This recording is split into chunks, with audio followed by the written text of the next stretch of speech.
നടന്നു പയ്യെ വെയിറ്റ് വെള്ളം കുടിക്കട്ടെ. നാളെ തൊട്ട് എന്നെ വിളിക്കരുത്. എനിക്ക് 2 ദിവസം റെസ്റ്റ് എടുക്കണം. ഈ കാടും പടപ്പും കയറി ഇറങ്ങാൻ എന്നെ കൊണ്ട് പറ്റത്തില്ല. നമുക്ക് ഇതാ ഇങ്ങോട്ട് പോവാം. ഈ തേരി എന്നെ കൊണ്ട് വിളിച്ച് കയറ്റത്. ഓ, ഇങ്ങോട്ട് പോണത് ഏതെങ്കിലും പെമ്പിളരെ നോക്കാനായിരിക്കും. മനുഷ്യ പഴയ വല്ല ഒലിപ്പീരിയും കൊണ്ട് നടന്ന് എൻ്റെ വാങ്ങിക്കും. അല്ലേലും ഞാൻ നിന്റെ കൂടെ വരപ്പോ നിനക്ക് വലിയ കുഴപ്പമാണ്. നിന്റെ കാമുകുമാർ നിന്റെ കൂടെ വരപ്പോ ഒരു കുഴപ്പമില്ലല്ലോ. മര്യാദക്ക് എൻ്റെ കൂടെ നടന്നുക. കൊള്ളാലോ.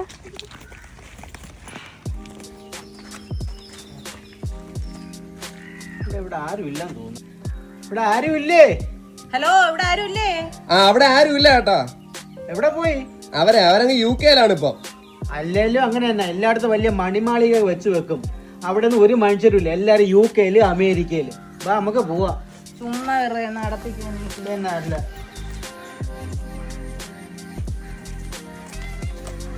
ക്ഷീണമാറ്റി കഴിഞ്ഞെങ്കിൽ വണ്ടിയാണെങ്കിൽ ചാവും. അല്ല, ഈ വാഴ കാച്ചിട്ട് വേണം 2 കായ എടുത്ത് തിന്നിട്ട് പോവാ. പിന്നെ വാ പോവാ.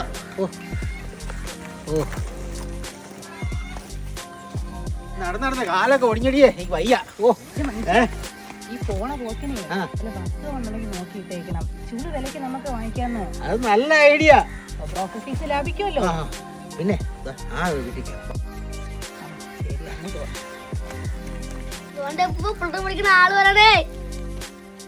ആരാടാ പിള്ളേരെ നിങ്ങള്?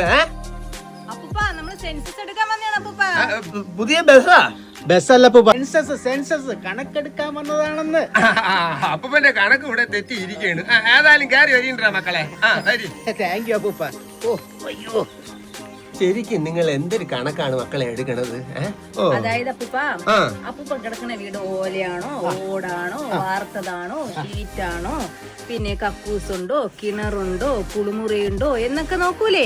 അതിന്റെ ഒരു കണക്കെടുപ്പാണ്. മക്കളെ, നിങ്ങൾ രണ്ടുപേരെ അത്യാവശ്യമായിട്ട് കണ്ണാശുപത്രി പോയി കണ്ണാടി വെക്കണം കേട്ടാ. അതെന്തിനാ അപ്പൂപ്പ? നിന്റെയൊക്കെ കണ്ണി കുരു ഇത് ടെറസാണെന്ന് കണ്ട് അറിഞ്ഞൂടെ? ആരൊക്കെ ഉണ്ടെന്ന് നിങ്ങൾ വന്നപ്പോ 2 പിള്ളേർ ഇവിടെ കളിച്ചോണ്ടിരുന്നില്ലേ? ഭയങ്കര കുരുത്തക്കാരാണ്. അവരെണിച്ച് ഓടി. അതെ, എനിക്കിപ്പോ നിങ്ങളെ കൊണ്ടുള്ള ഉപയോഗം അതായിരുന്നു. അവരെണിച്ച് ഓടിപ്പോയി. അത് കഴിഞ്ഞപ്പം നിങ്ങൾ കയറി വന്ന് ഏത് തരക്കാരാണെന്ന് അറിയാൻ പറ്റണില്ല മക്കളെ. നിങ്ങൾ കല്യാണം കഴിച്ചതാണാ? കണ്ടിട്ട് തോന്നണില്ലേ? ഒരു ചർച്ചയില്ലെന്ന് അപ്പോഴേ പറഞ്ഞു എന്റെ കൂടെ വരണ്ടെന്ന്. മുതുക്കൈ നിന്നെ എന്റെ മണ്ട കെട്ടി വെച്ചത് അന്ന് പോലെ എനിക്ക് തുടങ്ങിയത് എന്റെ ബുദ്ധിമുട്ടും അല്ലെങ്കിൽ ഇപ്പൊ വരുമെന്ന് രാജകുമാരി. എന്റെ പറഞ്ഞ ഒരുപാട് പേര് വന്നത് എന്റെ തലയെ കൊണ്ട് വെച്ചതെന്ന്. നിങ്ങളെ പോലെ ജീവിക്കണമെന്ന് ആഗ്രഹമുണ്ട്. ഇവിടെ ആരുമില്ല അപ്പൊ ഒറ്റയ്ക്കേ ഉള്ള മക്കളെ കൂടെ പോയി. അവരൊക്കെ അങ്ങ് ദുബായിലാ? വിദുരയിലേ? വിദുരയിലാണ്. വിദുരയിൽ എന്ത് പരിപാടി അവർക്കൊക്കെ? അവരവിടെ ജോലിയൊക്കെ അങ്ങനെയൊക്കെ അങ്ങ് കഴിഞ്ഞു പോണ്. ഒന്നും തരൂല. പഞ്ചായത്തിൽ നിന്ന് കിട്ടിയ പൈസ കൊണ്ട് ഈ വീട് വെച്ചത്. പഞ്ചായത്തിൽ നിന്ന് അവര് ആദ്യ കെടുവിൽ ഒരു 4 ലക്ഷം രൂപ തന്ന് അടിസ്ഥാനം കെട്ടാൻ. അത് കൊണ്ട് അങ്ങ് അടിസ്ഥാനം കെട്ടി കഴിഞ്ഞ്. അപ്പൊ അവര് പറഞ്ഞു ഇനി തരൂലെന്ന് പറഞ്ഞു. പിന്നെ അടുത്ത സർക്കാർ വന്നപ്പോഴാണ് ഇത്തിരി പൂല പൈസ കൂടെ തന്നത്. പിന്നെ ഒരു 4 ലക്ഷം രൂപ തന്നവര്. അതില് ഞാൻ ഈ കട്ടളരെയൊക്കെ മട്ടമരെയൊക്കെ അങ്ങ് കെട്ടി വെച്ച്. പിന്നെല്ലാം എന്ത് ചെയ്യാൻ? ആ കാശ് കൊണ്ട് മൊത്തം കെട്ടായിരുന്നല്ലോ. അയ്യോ മക്കളെ, അപ്പൂപ്പന് ചെറിയ ചെറിയ കടമൊക്കെ അങ്ങ് തീർത്ത് ജോലിയൊന്നും ഇല്ലാതിരിക്കുക അപ്പൂപ്പന്. അല്ല, എന്തോ കടമുള്ള അപ്പൂപ്പന്? അവന് എന്തെല്ലാം കടകൾ, എന്തെല്ലാം സാധനങ്ങൾ, എത്ര പേരെ അപ്പൊ ഒരുപാട് പേരെ സഹായിക്കും. സുശീലെ സഹായിച്ച്, സരളയെ സഹായിച്ച്. അതൊക്കെ അപ്പൂപ്പ നമ്മളെ കൂട്ടുകാരും ഇല്ലൊരു ആവശ്യമെന്ന് പറഞ്ഞ് നമ്മളെ കയ്യിലുള്ള കൊടുക്കും. ആള് പൊലിയാണ്. അങ്ങനെ ഒരു 4 ഗഡു മാത്രമേ അവര് തന്നോളൂ. 4 വർഷം 5 വർഷം വെച്ച് 4 ഗഡു മാത്രമേ അവര് തന്നോളൂ. എന്നിട്ട് ഈ വീട് മൊത്തം പൂർത്തിയാക്കാൻ പറ്റിയില്ല. വീട് പൈസ കിട്ടിട്ടോ ഒന്നും ചെയ്യാൻ പറ്റിയില്ല എന്ന്.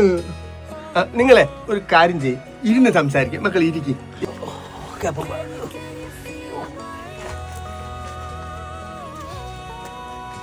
ഗ്യാസ് ഉണ്ടോ അപ്പൂപ്പ? തോന്നിയാടോ അങ്ങനെ? അയ്യോ, ആ ഗ്യാസ് അല്ല ഇപ്പൊ ഉദ്ദേശിച്ചത്. ഈ വീട്ടിൽ ഗ്യാസ് കണക്ഷൻ ഉണ്ടെന്നാ ചോദിച്ചത്. അപ്പൂപ്പ, ഈ വീട്ടിൽ ദമ്പതികൾ ആരുമില്ലേ? ഒരുത്തം ഉണ്ട്. അപ്പൊ ഉള്ളതും ഇല്ലാത്തതും കണക്കാണ്. വല്ലപ്പോഴാ വരും. അവന്റെ പെണ്ണും പിള്ളേറ്റ് മാസത്തിൽ ഒരിക്കൽ വരും. പോവും. അങ്ങനെയൊക്കെ അങ്ങ് നിക്കണ്. അയ്യോ അത് ദമ്പതികളല്ല, അത് വിസിറ്റേഴ്സിലേ കൂട്ടാൻ പറ്റൂ. അവരൊക്കെ പൈസ വല്ല കിട്ടും മക്കളെ? പൈസ ഒന്നും കിട്ടാനൊന്നുമില്ല. പിന്നെ ആരോടും പറഞ്ഞില്ലെങ്കിൽ നിങ്ങൾക്കും കൂടെ ഉപകാരമുള്ള ഒരു കാര്യം അപ്പൂപ്പൻ പറയാ. എനിക്ക് പറ. വേറൊന്നും അല്ല, നിങ്ങളിങ്ങനെ രണ്ടുപേരും കൂടെ നാട് മുഴുവൻ തെണ്ടി നടക്കയില്ലേ? സെൻസസ് ആ കണക്കെടുത്ത് നടക്കയില്ലേ? അതെ. ആ കൂട്ടത്തില് അപ്പൂപ്പനെ പോലെ വിധവയായിട്ടുള്ള ആരെങ്കിലൊക്കെ കാണും. ഉണ്ടല്ലേ?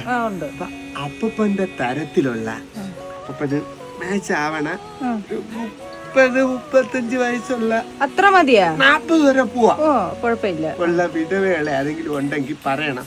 സർക്കാരിനൊരു സഹായമാവും, അപ്പൂപ്പനൊരു സഹായമാവും, നിങ്ങൾക്കും ഒരു സഹായമാവും. സർക്കാരിന് എന്തോന്ന് ഉപയോഗം? വിധവ അപ്പൂപ്പൻ കെട്ടിയ പിന്നെ അവള് വിധവ അല്ലല്ലോ, ഒരു ഭാര്യ ആയില്ലേ, കുടുംബിനി ആയില്ലേ. അപ്പൊ വിധവ പെൻഷൻ കൊടുക്കണ്ടല്ല? ഐഡിയ അത്രത്തോളം നമ്മള് ചിന്തിച്ചില്ല. അതാണ്. അപ്പൊ പിന്നെ സർക്കാരിൽ നിന്ന് അടുത്ത കെടു കിട്ടാറായി, അതുകൊണ്ടാ.